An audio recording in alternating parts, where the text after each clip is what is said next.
Okay, what's going on everybody? I hope you're doing well today. Today we're going to be unboxing and reviewing hot water, not cool water, but hot water by Davidoff. So you guys probably know about cool water. I mean, it's a legend. It's very similar to Green Irish Tweed for like 20 bucks. And it was released in 1988, so super long time ago, and it's been killing it ever since then. I love it. It's a great spring summer fragrance. So in 2009, they released hot water. So this should be sort of a counterpart to it. I've never smelled it before, so this is going to be a blind buy for me. So yeah, let's check it out. I got this one for around, I believe it was $17 on FragranceNet. So this is a 2 ounce, a 60 milliliters, so sort of a strange size, but we'll see what we got.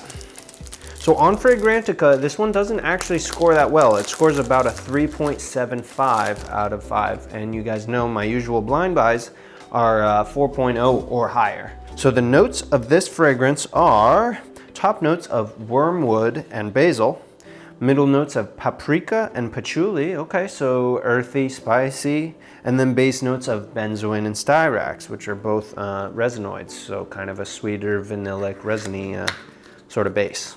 Okay, so the box itself, nothing super special about it, right? Yeah, it has sort of a matte finish on it. Looks okay. And here's the bottle. I gotta say, I really like the bottle. It's a nice red glass with a nice matte black cap. It is, oh no, it's a plastic, but it's a nice like a hard plastic cap. Nothing super fancy. And then the atomizer and the atomizer collar are both metal, okay?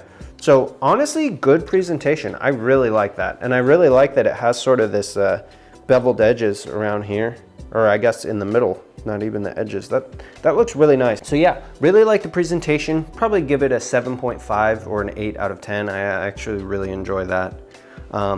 So let's check out the atomizer performance. We'll see how it sprays, okay?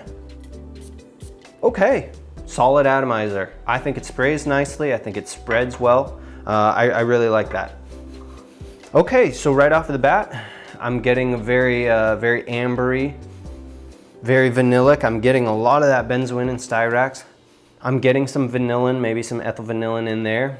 Maybe I get the patchouli, but it's kind of in the background. I don't get a whole lot of basil.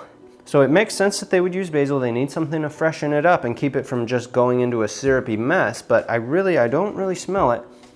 And I'm not getting a ton of spiciness from the paprika. So I'm mostly getting an ambery, yeah, like an ambery warmness to it. This is definitely a nighttime fragrance, maybe a going out fragrance. This smells like something you could definitely wear in fall and in winter, but it would definitely be too sweet and too warm to wear in the winter, or in the spring and the summer. Not really a daytime fragrance. You could, I guess, if it's in the winter, but this feels like sort of a nighttime going out fragrance.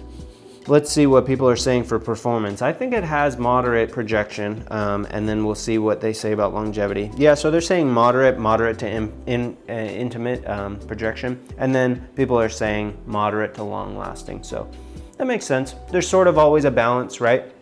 If you have something that's super projecting, unless you're using hecka high impact materials, it's not gonna last as long, and then vice versa, you know what I mean? So it's like when you have a summer fragrance, it's fresh and stuff, but it's not going to last as long. But if you're using those heavy molecules that are super long lasting, they don't really push out as far. But that's okay. Yeah, I really like it.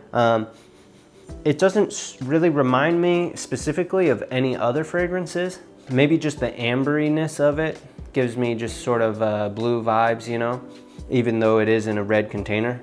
Although I will say those top notes, that basil, it doesn't come through enough to make it fresh enough to have that sort of a blue designation.